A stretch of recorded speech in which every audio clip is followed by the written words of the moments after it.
세상을 살려면요, 본인이 그걸 느끼든지 못 느끼든지 어떤 신념을 가지고 있어야 됩니다. 오늘 날이 이렇게 추운데 오늘 예배 드리나? 이렇게 아침에 의심하면서 오신 분이 한 분도 안 계시죠. 당연히 교회는 문을 열었을 것이고 성도들은 오실 것이고 예배는 드려질 것이다. 조금도 의심 없이 믿으셨기 때문에 오시지 않았습니까? 여러분, 학교 가는 꼬마가 말이죠, 오늘 학교 문 여나? 선생님 오늘 오실까? 이렇게 고민하면서 매일 아침 가야 된다면 참 힘들 것입니다. 그러나 이 아이는 아무 걱정이나 의심 없어요. 당연히 학교는 문 열지, 선생님은 오시지, 공부를 가르쳐 주실 거야. 이게 이제 믿음입니다. 그렇죠? 출근하는 분도 당연히 회사는 업무를 볼 것이고 내 테이블이 있을 것이고 가서 일하면 나에게 월급을 줄 것이고 이걸 확신하니까 아침마다 분주하게 준비해서 출근하는 겁니다. 여러분, 우린 세상을 사는 동안에 어떤 공동체를 믿든지 어떤 사람을 믿든지 아니면 어떤 체계, 조직을 믿든지 제도를 믿든지 어떤 신념 체계를 가지고 살아가고 있습니다. 자, 그런데 그럼 이 세상에 있는 모든 것들은 다 믿을 만한가? 이렇게 물어보면 좀 고개가 갸우뚱해지죠. 여러분, 우리 세상에 있는 것들 중에서 우리 사람이 만든 제도 중에 그래도 믿을 만한 게 뭘까요? 은행이라고 생각합니다. 그죠? 은행. 그러니까 여러분들 아깝게 벌어서 모으신 그 돈, 그 아끼고 아끼는 돈 다 은행에다 저축하시잖아요. 한 20여 년 전에 동남은행, 동아은행, 그런 은행이 생겼습니다. 동아은행은 이북에서 피난 내려오신 분들이 중심이 된 은행입니다. 그래가지고 그 주식을요 아무한테나 파는 게 아니고 저 이북에서 피난 내려온 분과 그 가족들에게만 살 수 있는 기회를 줬습니다. 저희 가족은 돈도 없지만 주식 이런 거 주자도 모르고 사는 사람들인데 그때 갑자기 우리가 주식을 가지게 됐어요. 그때는요 식구가 왜 3명밖에 없는지 막 한탄했습니다. 아버지, 엄마, 나 이렇게 셋밖에 없어가지고 한 사람이 얼마씩 살 수 있는데 식구가 좀 많았으면 좋겠다. 없는 돈 긁어모아가지고 샀거든요. 어떻게 됐을까요? 그 은행 생긴 지 딱 9년 만에 망하는 거예요. 딱 9년 만에. 그래가지고 신한은행에 넘어갔습니다. 책상 서랍 속에 식구가 왜 3명밖에 없냐를 한탄하면서 사서 모았던 그게 문자 그대로 휴지 조각이 되는 거예요. 휴지 조각. 식구가 3명밖에 없는 걸 감사했습니다. 그러니 여러분, 그래도 은행 그러면 다 믿잖아요. 은행 그러면 집에 있는 돈 다 싸다 거기다 저금하는데 은행 이게 믿을 수 없을 때가 있다는 걸 알게 됐어요. 요새 저축은행에 돈 넣었던 분들 많이 힘들죠, 그죠? 그래서 믿는 도끼에 발등 찍히는 그런 경험을 한 적이 있습니다. 여러분들은 뭘 믿고 사십니까? 믿을 놈 하나도 없다 그런다는데 오늘 본문에 보면 아브라함이 등장하죠, 그죠? 여러분, 성경에서 아브라함은 이스라엘 백성들의 조상, 이스라엘을 에워싸고 지금 중동 정세를 좌우하는 모든 아랍 사람들의 조상이 아브라함이고, 신약 성경이 시작되는 첫 단어가 그의 이름입니다. 이름. 마태복음 1장 1절 아브라함과 다윗의 자손 이렇게 시작되잖아요. 아브라함은 정말 대단해요. 그럼 성경은 그의 됨됨이를 어떻게 설명하고 있을까요? 계산이 치밀하고 주도 면밀한 아주 합리적인 인물로 묘사되고 있는가? 그렇지 않습니다. 아브라함은요 앞뒤 못 가리는 사람, 허둥대는 사람, 좀 황당한 일을 벌이는 사람, 세간에서 아브라함의 도박이라고 부르기도 하는 그런 일을 저지른 사람으로 성경에 등장하죠. 어느 날 아브라함이 짐을 꾸리기 시작했습니다. 친척들하고 동네 사람들이 와서 뭐 하는 건가 물어봅니다. 떠나려고. 아니, 자네가 여기서 나서 여기서 지금 계속 살았는데 어딜 떠나? 어디로 가는데? 왜 가는데? 뭘 믿고 가는데? 무슨 대책 있나? 물었을 거 아니겠어요? 그런데 그의 대답이 너무나 간단한 거예요. 뭐 복잡하게 계획을 말하는 게 아니라 간단합니다. 하나님께서 가라고 그러셨어. 그리고 보따리 싸서 가니까 얼마나 이게 황당해 보입니까? 여러분, 그럼 하나님께서 그에게 도대체 무슨 말씀 하셨을까요? 창세기 12장 1절 보면 이렇습니다. 여호와께서 아브라함에게 이르시되 너는 너의 고향과 친척과 아버지의 집을 떠나 내가 내게 보여줄 땅으로 가라. 이게 그의 이유였어요. 하나님께서 가라 그러셨잖아. 다른 이유 없었습니다. 주변 사람들이 또 물었겠죠. 그래, 이 말도 안 되는 명령을 내린 네가 믿는 하나님의 말씀대로 가면 그래갖고 너한테 뭐가 생기는데, 이렇게 물었을 거 아니겠어요? 여러분, 오늘 본문 14절을 다 같이 읽어보실까요? 하나님께서 하신 말씀이 나오죠. 이르시되 내가 반드시 너에게 복주고 복주며 너를 번성하게 하고 번성하게 하리라 하셨더니 아멘. 이 복과 번성함이 여러분의 것이 되시기를 축원합니다. 근데 이 말씀은 창세기 12장 2절 3절을 인용한 거죠. 거기 보면 이렇습니다. 내가 너로 큰 민족을 이루고 네게 복을 주어 네 이름을 창대하게 하리니 너는 복이 될지라. 너를 축복하는 자에게는 내가 복을 내리고 너를 저주하는 자에게는 내가 저주하리니 땅의 모든 족속이 너로 말미암아 복을 얻을 것이라 하신지라. 그러니까 하나님께서는 복을 주신다고 그랬어요. 여러분, 하나님께서 저나 여러분들에게 그런 말씀하셨다면 어떻게 하실까요? 마음이 그냥 글로 확 쏠리겠죠, 그죠? 여러분, 누가 조금만 수고하면 일확천금 얻을 수 있게 해준다 그러면 밤에 잠이 안 오고 흥분될 거 아니겠어요? 하나님께서 나에게 이런 말씀하시는구나, 그 복을 내가 받아야지, 마음이 막 강력하게 그리로 쏠릴 겁니다. 그러나 실제로 떠나는 사람은 아주 적을 것입니다. 왜 그렇습니까? 마음은 쏠리는데 왜 실제로 떠나는 사람은 적을까요? 그 말씀 한마디만 믿고 가기에는 너무나 불안하니까요. 아니, 그 한마디만 믿고 내 생활 터전을 정리해 간다는 게 이게 쉽습니까? 대부분의 99.9%의 사람은 마음은 원이 있었지만 행동은 못하는 그런 사람으로 끝날 겁니다. 근데 아브라함은 다른 거예요. 하나님께서 가라고 하셨다. 그 이유 하나면 충분해요. 그래서 그는 가나안 땅으로 출발하게 됐다는 겁니다. 믿음 없이는 살 수 없는 세상인데, 이 믿음이라는 주제가 등장할 때마다 반드시 같이 얘기되는 게 뭡니까? 믿을 만한가 하는 문제죠. 그 사람 믿을 만한가? 그 약속 그 믿을 만해? 이게 문제 아니겠어요? 지금 여기 하나님과 관계되어 있는 거니까 하나님 믿을 만하신가? 이게 문제죠, 그죠? 여러분, 여러분들에게 하나님은 어떤 분이십니까? 믿을 만하십니까? 아브라함에게는 하나님이 어떤 분이셨을까요? 아브라함에게는요, 하나님 어떤 분이신가? 이 세상에서 가장 믿을 만한 분, 이 세상에서 가장 위대하신 분, 그분보다 더 큰 분을 상상조차 할 수 없는 가장 크신 분, 그분의 말씀이 모든 일의 마지막 결론이 되는 그런 분, 그분이 바로 하나님이셨어요.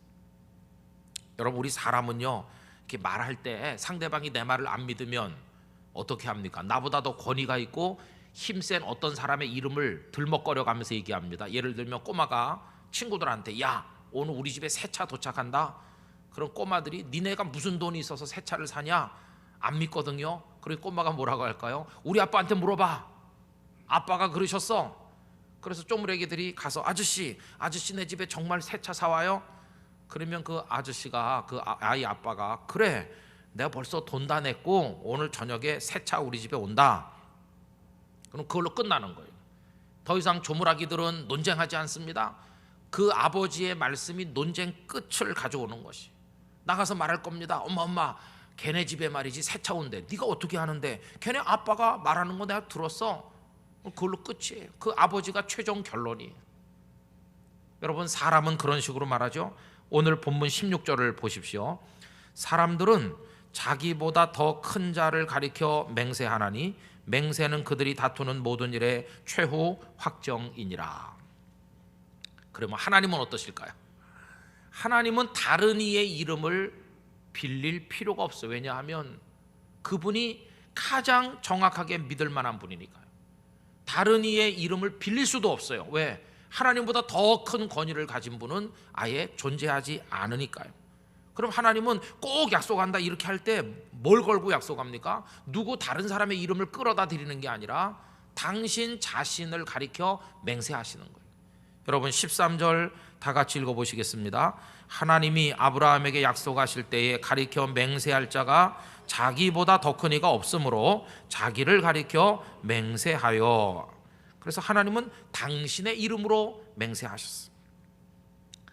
그래 여러분, 성경에 하나님의 말씀이 많이 나오는데 이거를 어떻게 받아들이냐에 따라서 몇 가지 종류의 사람이 있습니다. 첫째는요, 아유 그거 뭐 어떻게 믿냐, 그런 사람이 있어요. 아예 말씀을 마음에 두지 않아요. 그러니까 이 사람은 말씀 때문에 고민하지도 않아요. 그 말씀이 뭐 어떻게 이루어질까, 그 말씀대로 살아야 되는데 못 살아서 어떡하지, 아예 고민 자체가 없어요. 왜냐하면 그 말씀을 인정하지 않았으니까요. 불신앙의 사람이죠. 여러분, 이런 사람들이 어디 있느냐? 그 세상에 나가면 많이 있겠지. 물론 그렇겠죠. 세상에 하나님을 인정하지 않고 그 말씀을 마음에 담지 않는 사람들이 뭐 많이 있죠, 그죠? 그런데 심각한 것은 이 예배당 안에 있는 사람들 중에도 하나님의 말씀을 마음에 담지 않고 사는 사람들이 있는 것처럼 보인다는 겁니다. 그래서 교회를 다닌 지가 10년, 20년 됐는데도 아니 저 사람이 정말 하나님이 계신 걸 믿으면 저런 짓을 하면 안 되는데, 그런 황당한 일을 저지르는 사람들 옆에서 보면 교회 바깥의 불신자보다 교회 안의 불신자가 더 심각하구나 하는 걸 느낄 때가 있어요. 두 번째로 어떤 사람이 있을까요? 하나님의 말씀을 막 마음에 담고 단 한 번의 의심도 없이 끝까지 믿음으로만 사는 사람 있겠죠? 여러분 15절에 보면 이런 말씀이 나옵니다. 그가는 아브라함이죠. 아브라함이 이같이 오래 참아 약속을 받았느니라. 아브라함은 하나님의 말씀을 탁 받고 가라고 그러니까 가고 한 번의 의심도 없이 나도 아브라함처럼 하나님 믿어야지, 이런 생각이 드시죠? 그러나 어떤 분은 이렇게 생각할 겁니다. 난 그렇게 못해. 저 사람은 그렇게 할지 모르지만 나는 못해. 나는 믿음으로 살긴 틀렸어. 애초부터 포기하고 싶은 사람도 있을지도 몰라요. 그럼 여러분, 실제로 단 한 번도 의심하지 않고 단 한 번도 흔들린 적이 없이 끝까지 믿음으로만 사는 사람 있을까요? 없습니다. 아브라함도 많이 흔들렸던 사람입니다. 아까 읽었던 15절을 다시 보시면 그가 이같이 오래 참아 약속을 받았다고 그랬죠. 이 참는다는 게 무슨 말입니까? 많은 위기가 있었다는 겁니다. 믿음에서 이탈하고 넘어지고 쓰러지는 일들이 숱하게 많이 있었다는 겁니다. 간신히 믿음을 지킨 거지, 아무 문제도 없이 언제나 강철 같은 믿음으로, 반석 같은 믿음으로 그렇지 않습니다. 여러분, 오늘 본문에는 나오지 않지만 창세기에 보면 아브라함이 많이 흔들린 얘기 여러 번 나오잖아요. 그 대표적인 예가 이스마엘을 낳은 겁니다. 하나님께서 너의 후손을 번성하게 해준다 말씀했지만 그래서 기다렸어요. 그런데 그 아내 사라는 10년이나 기다려도 자식을 못 낳는 거예요. 기다리다 안 되니까 할 수 없이 몸종인 하갈이란 여자를 끌어들여 가지고 그 여인의 몸으로 이스마엘을 낳고 보니까 이건 하나님이 주신 자녀가 아니고 자기 인간적인 방법으로 낳았어요. 이게 아브라함이 믿음의 궤도에서 이탈한 하나의 예입니다. 하나님의 말씀을 기다리지 못하고 자기 방법으로. 지금도 그렇게 사는 사람 많아요. 입으로는 하나님 부르지만 실제로는 내 식으로 살아요. 그리고는 한 걸음 더 나가서 내 식으로 만들어낸 이스마엘이 나에게 기쁨을 주면 그 기쁨에 폭 빠져가지고 하나님은 안중에도 없는 사람이 너무너무 많아요. 그 다음부터 하나님은 버리고 하나님의 말씀 따위는 안중에 없고 그냥 자기 방식으로 살면서 거기 도취돼 사는 사람 얼마나 많은지. 아이고, 하나님 말씀 믿어봤자 소용없더라, 이렇게 말하는 사람이 교회 안에도 많이 있어요. 김남준 목사님은 이런 성도들의 마음의 상태를 가리켜서 영적으로 실증을 느끼는 상태라고 설명한 걸 봤습니다. 그래가지고 마음이 식었어요. 권태기가 오는 거죠. 그렇게 사랑했던 남편인데 그 남편 짜증나고 애들도 그냥 막 귀찮고 막 맨날 부엌에서 밥이나 하고 권태로운 겁니다. 그렇죠? 실증이 느껴져요. 교회 오긴 오는데 뭐 하나님 마음에 느껴지는 것도 없고 그냥 그 말씀도 그냥 그런 것 같고 그래요. 그래서 지쳐가고 재미도 없고 그런 사람 많이 있어요. 그러면서 어떤 자기 방법으로 해가지고 뭐가 되면 이렇게 사는 거야 하면서 믿음에서 이탈하는 거죠. 여러분 이렇게 보면요, 단 한 번의 의심도 없이 단 한 번도 흔들리지 않고 믿음으로만 쫙 사는 사람, 의인은 없나니 하나도 없다는 말 그대로 그런 사람도 한 명도 없다는 걸 알 수 있어요. 아니 그럼 성경에서 믿음의 사람들이 많이 나오는데 그들은 어떤 사람들이냐? 여러분 한 번도 흔들리지 않았던 사람들이 아니라 정확히 말하면 많이 흔들렸고 궤도에서도 많이 이탈했었지만 다시 깨닫고 되돌아온 사람들이라고 말하는 것이 정확할 것입니다. 여러분 다시 되돌아온 사람, 다시 믿음에 복귀한 사람, 그런 예를 들면 성경에 나오는 야곱을 얘기할 수 있죠. 야곱이 형님 에서에게로 돌아갈 축복을 자기 몫으로 만들고 형이 죽이려고 하니까 외삼촌의 집으로 도망가잖아요. 그 고독하고 어려웠던 인생의 어려움을 만났을 때 그 베델이란 들판에서 하나님을 만나고 하나님께서 지켜주겠다고 널 축복한다고 그랬을 때 평생 하나님만 섬기고 여기 와서 예배하겠다고 막 철석같이 약속했잖아요. 근데 외삼촌 집에 가서 장가 들고 자식들 태어났지 재산이 많아지니까 이제는 다 까먹었어요. 하나님 말씀 그런 거 다 까먹었어요. 자기가 만든 방식대로 살아가는 겁니다. 그러다 세겜에 와서 문제가 생겼죠. 딸이 나가서 겁탈당했죠. 오빠들은 복수한다고 사람들을 죽였죠. 집안이 막 풍지박산이 날 때 그때 하나님께서 그의 마음에 꾸지람을 하셨죠. 그때 다시 깨달았죠. 이미 나가 떨어졌던 그가 궤도 수정을 해서 믿음으로 돌아오죠. 베델에 올라가서 하나님 앞에 회개하고 다시 하나님만 바라보며 살기로 그가 작정하지 않았습니까? 여러분 여기 지금 우리 예배한다고 다 나와 있지만 이 중에는요 막 가슴에 은혜의 불이 붙고 있는 분도 계실 거예요.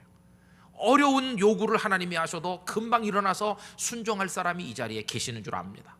그러나 그런가 하면 믿음이 다 식은 분도 계실 거예요.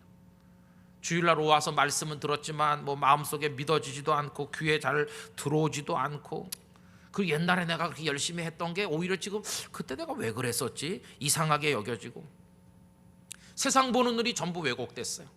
그렇게 사랑스럽던 가족이고 애들인데 그냥 짜증나고 애들도 막 그냥 귀찮기도 하고 교회가 뭐 하는 거 보면 야 우리 교회가 정말 좋은 일 많이 해. 그러다가 은혜가 식으니까 뭐 다른 교회는 하지도 않는 걸 뭐 하러 해 이렇게 생각합니다. 전부 다 조금 이상해졌어요. 웃음도 사라졌고 기쁨도 없고 감사도 없어. 감사들 그런 사람도 많이 있어요. 이거는 목회자도 그렇기도 하고 수십 년 예수 믿은 장로님도 그럴 때가 있고 권사님 뭐 다 예외가 없어요. 제가 이렇게 얘기하면 야 김 목사가 어떻게 내 얘기를 할까? 저 어떻게 알고 그럴까? 저도 그럴 때가 있으니까 아는 거예요. 여러분 목사는 맨날 여기 올라와서 설교하니까 저 목사는 한 번도 흔들리지도 않는가 보다. 저도 여러분 많이 흔들립니다. 등치가 있어갖고 좀 덜 흔들리는 것처럼 보이지 다 똑같아요. 아니 그럼 목사님 믿음도 다 식고 그랬는데 아니 어떻게 이 추운 날 여기 나와서 앉아 있습니까? 그 믿음 있으니까 그런 거 아닐까요? 여러분 정확히 얘기하면 영적인 습관이 관성이 있어가지고 떠밀려 나오는 겁니다. 믿음은 다 식었는데도요. 그래서 믿음이 다 식었는데도 새벽 4시 반 되면 눈이 탁 떠져요. 그래갖고 뭐 남들 운동도 가는데 뭐 가자 그러면서 와요.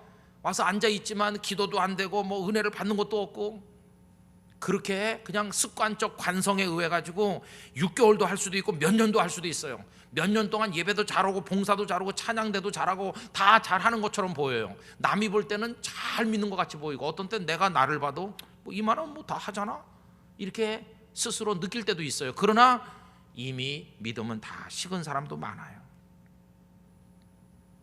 그래서 잘 믿는 줄로 착각할 때가 있다는 겁니다.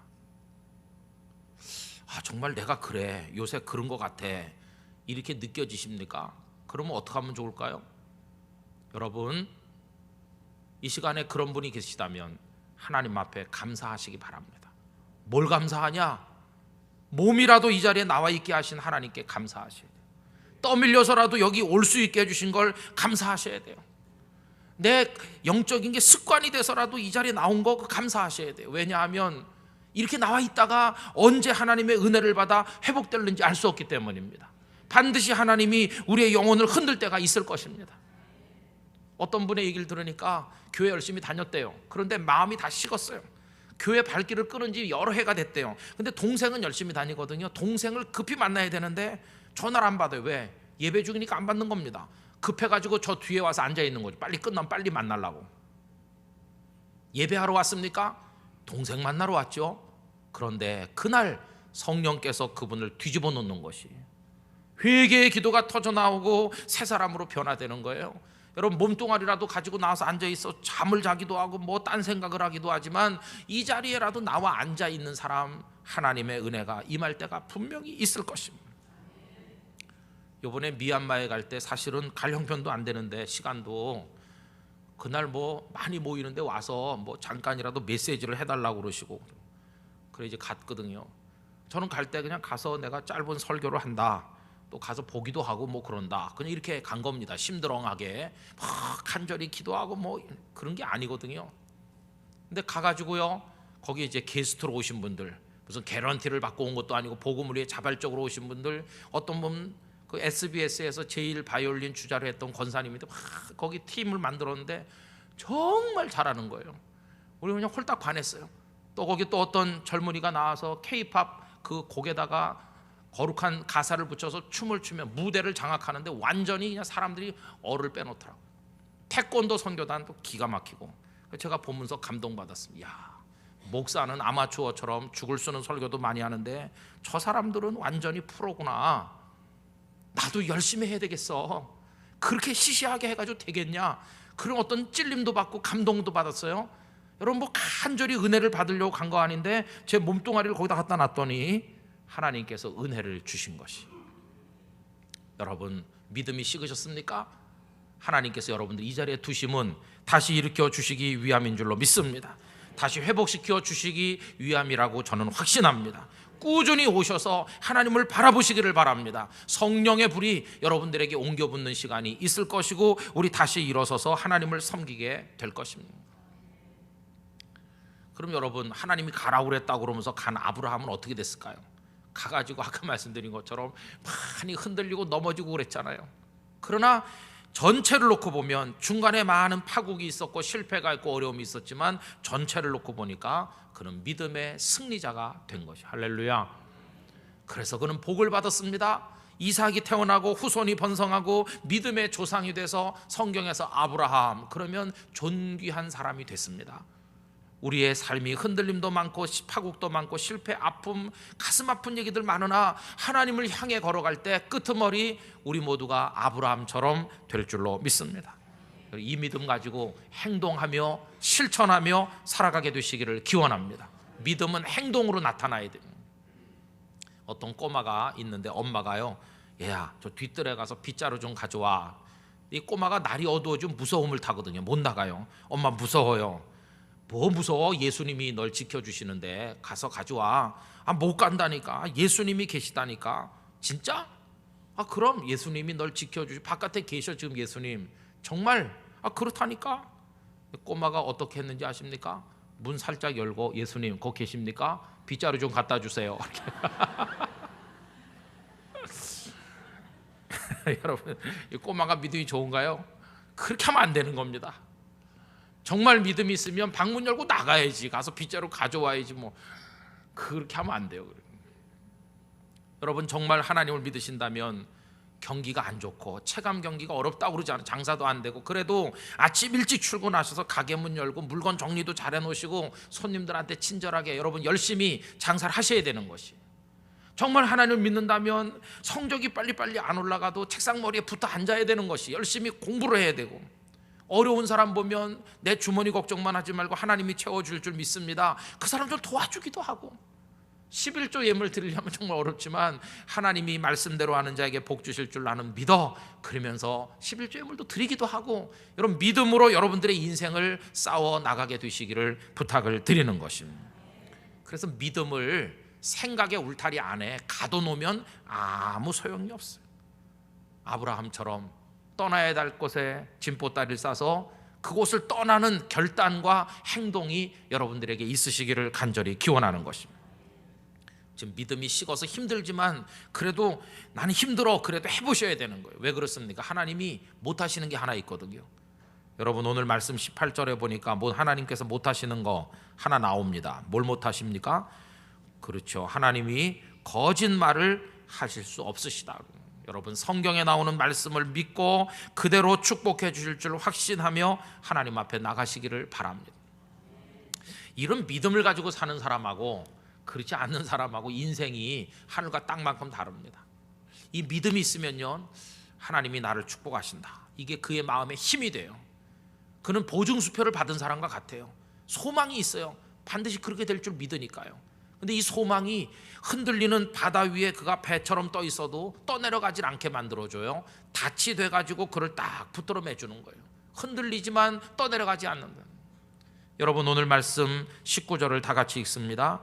우리가 이 소망을 가지고 있는 것은 영혼의 닷 같아서 튼튼하고 견고하여 휘장 안에 들어가나니. 할렐루야. 여러분 믿음은 우리에게 소망을 주고 소망은 우리에게 인생의 닻이 되고 우리의 영혼과 삶이 흔들리지 않도록 떠내려가지 않도록 붙들어주는 역할을 하게 될 줄로 믿습니다. 이런 삶이 여러분들에게 있으시기를 축복합니다. 이 삶은요 이 세상에서만 국한되는 게 아닙니다. 믿음의 사람에게 주시는 하나님의 은혜는 영원으로 연결돼요. 여러분 오늘 읽은 19절 끝에 보면 휘장 안에 들어간다는 표현이 나오죠. 옛날 구약시대 때 성전에 들어가면 이게 둘로 막혀 있습니다. 이쪽은 성전이고 저쪽 뒤쪽은 지극히 거룩한 지성전입니다. 지성소입니다. 성소와 지성소로. 근데 그 지성소는 아무나 들어갈 수 없고 대제사장 한 명만 들어갈 수 있고 그것도 늘 들어가는 게 아니라 대속죄일 1년에 하루만 한 사람만 들어가는 거예요. 그 안에는 하나님이 계시다고 그들은 믿었습니다. 그래서 백성들의 죄를 사하는 피를 가지고 들어가서 대제사장이 그 앞에 바쳤습니다. 여러분 예수님은 하나님의 아들로 이 세상에 오셔서 우리의 죄를 위해 십자가를 지시고 당신의 피를 가지고 마치 휘장 안에 들어가는 대제사장처럼 저와 여러분의 죄를 위해서 들어가셨다. 그런 표현이 여기 나오는 겁니다.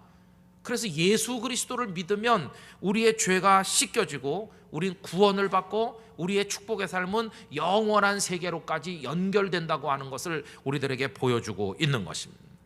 믿음으로 사는 자, 이 땅에서도 하나님의 복을 받고 믿음으로 붙들고 살아가는 사람, 영원한 생명의 나라에 들어가는 구원받는 하나님의 자녀가 될 줄로 믿습니다. 여러분 하나님을 믿고 우리 주님을 믿고 믿음으로 그 주님을 영접하는 모습으로 이 성탄의 계절을 살아가게 되시기를 기원합니다. 유명한 부흥사이신 무디 선생님 이렇게 얘기했습니다. 너 자신을 믿어보라. 반드시 실망할 날이 올 것이다. 친구를 믿어보라. 반드시 어느 날 부고장이 오거나 더 이상 만나지 않겠다고 말하는 때가 올 것이다. 너 자신의 명성을 믿어보라. 어느 때 그 명성은 회방으로 바뀌어 너에게 돌아올 날이 있을 것이다. 그러나 그리스도를 믿어보라. 그분은 이 세상에서도 천국에서도 후회함이 없는 축복으로 너를 이끌어 가실 것이다. 그렇게 얘기했습니다. 여러분 누구를 믿고 이 세상의 길을 걸어가시겠습니까? 무엇을 믿고 떠나시겠습니까? 하나님을 다 믿으시고 그 말씀을 믿고 그 하나님의 손을 붙들고 여러분들의 남은 인생 길을 떠나게 되시기를 바랍니다. 여러분들의 앞날에 하나님의 평강과 은총과 축복이 함께 하시기를 주님의 이름으로 축원합니다. 다 같이 기도하겠습니다. 하나님, 흔들려 넘어지고 믿음이 식어버리고 방황할 때가 많은데 저를 붙들어 주세요. 저 믿음의 사람이 되고 싶습니다. 아브라함은 흔들렸지만 결국은 믿음의 승리자가 된 것처럼 주님, 저도 그렇게 되게 하여 주옵소서. 이 땅에 강생하신 예수님, 저를 영원한 천국에까지 이끌어 가실 줄로 믿습니다. 이 믿음으로 이 땅에서도 천국에서도 복된 사람 되게 해 주옵소서. 다 같이 통성으로 기도합시다. 거룩하신 아버지 하나님, 저희들에게 믿음을 주시옵소서. 하나님의 말씀을 믿고 하나님의 행하시는 일을 믿고 우리 구주 예수님을 믿고 이 세상에서도 복되고 영원한 천국의 사람이 되게 하여 주시옵소서. 무엇을 믿고 길을 떠날 것인가 우리에게 대답해 주심을 감사합니다. 하나님만 믿고 전진하는 땅끝 교회 성도들이 다 될 수 있도록 축복하여 주시옵소서. 쓰러지지 않게 해주시고 쓰러졌다가라도 일어서게 해주시고 다시 궤도에 돌아올 수 있도록 인도해 주옵소서. 아버지 하나님, 우리 땅끝 교회 성도들 하나님과 하나님의 말씀을 굳게 믿고 일어서서 하나님의 축복의 사람으로 살아가다가 영원한 천국에까지 가는 주님의 백성들 되게 하여 주시옵소서. 예수님의 이름으로 기도드리옵나이다. 아멘.